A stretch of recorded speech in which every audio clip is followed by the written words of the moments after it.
Hello বন্ধুরা, movie blog YouTube চ্যানেলে তোমাদের স্বাগত। তো বন্ধুরা, ফাইনালি গতকাল দুটো খুব বড় আপডেট এসেছে।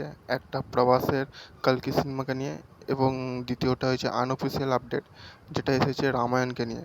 তো আমি আজকে এই আপডেটগুলো দিব তোমাদের এই ভিডিওতে। তো চলো শুরু করা যাক। তো বন্ধুরা, প্রথমে আনঅফিসিয়াল যে আপডেটটা আছে সেটা নিয়ে আমি শুরু করছি, রামায়ণকে নিয়ে। তো এই রামায়ণ সিনেমার মধ্যে গতকাল রণবীর কাপুর এবং সাই পল্লবীর একটা লিকড ফটো রিলিজ, একটা না অনেকগুলোই লিকড ফটো রিলিজ করে দেওয়া হয়েছে। তো ফাইনালি রণবীর কাপুর রামায়ণের সঙ্গে জয়েন করে দিয়েছেন, এবং আমাদের সাই পল্লবী তিনিও জয়েন হয়ে গেছেন। তো এই সিনেমার মধ্যে সাই পল্লবী এবং আমাদের সে রণবীর কাপুর, তাদের দুজনেরই একটা অফ মানে আনঅফিসিয়াল একটা মানে লিকড ফটো রিলিজ করে দেওয়া, মানে জুম যে ইউটিউব চ্যানেল আছে এই জুমে।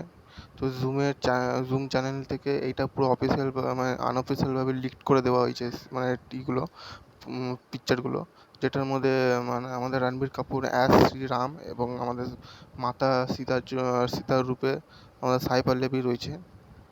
তো তাদের যে লুকটা আছে সেটা পুরো আনঅফিসিয়ালভাবে লিক করে দেওয়া হয়েছে।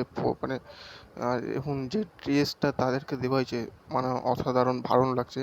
পার্পল কালারের একটা ড্রেস দেওয়া হয়েছে, এবং তার যে লুক আছে রণবীর কাপুর এবং সাই পল্লবী, তাদের লুকটা অনেক ভালো লাগছে দেখতে। এবং পিছনে যে ব্যাকগ্রাউন্ডে যে মানে সেটটা নীতিশ তিওয়ারি সেট করেছেন, তো সেটাও অনেক ভালো লাগছে।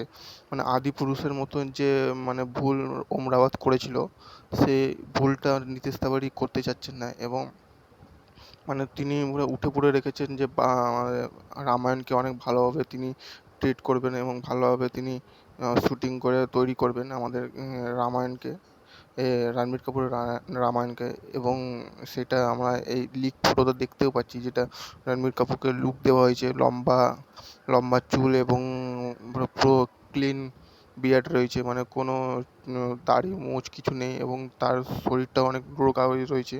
যেরকম আমরা রামায়ণ সাগারের যে রামায়ণ দেখেছিলাম, সেইখানেও যখন আরুণ গোবিলকে যে লুকটা দেওয়া হয়েছিল, সেরকম টাইপেরই মানে রাখার চেষ্টা করেছে আমাদের নীতিশ তিওয়ারি। তো এর আগে রামায়ণের সেট থেকে মানে ক্যাকি রোলে যে লারা দত্তা রয়েছেন, এবং আরুল গোবিন্দ যে রোলটা করছেন রাজা দশরথের, এবং আরও যে চাইল্ড আর্টিস্ট যারা রয়েছে রাম এবং লক্ষ্মণের যে চাইল্ড আর্টিস্ট, ছোটোবেলার যে যারা রোল করছে বাচ্চাগুলো, তাদেরও লুক রিভিল করেছিল, এবং তাদেরকেও প্রায় একই টাইপেরই একটা মানে লুক দেওয়া হয়েছিল, এবং ড্রেসটাও দেওয়া হয়েছিল। তো সেই লুকগুলো মানে সেগুলো লিক করে দেওয়া হয়েছিল।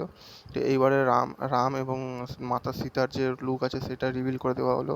তো সেটা অসাধারণ লাগছে, এবং মানে এটা খুব গ্লোবাল টাইপের একটা মানে রিলিজ করতে চেয়েছে। তো আমাদের খুব সাপোর্ট করা দরকার, যে মানে নীতিশ তিওয়ারি তার যে ভিশনটা দেখানোর চেষ্টা করেছে। কিন্তু হ্যাঁ, যে এই লুকগুলো যে লিক করা হচ্ছে, এগুলো খুব তাড়াতাড়ি যেন বন্ধ করা হোক।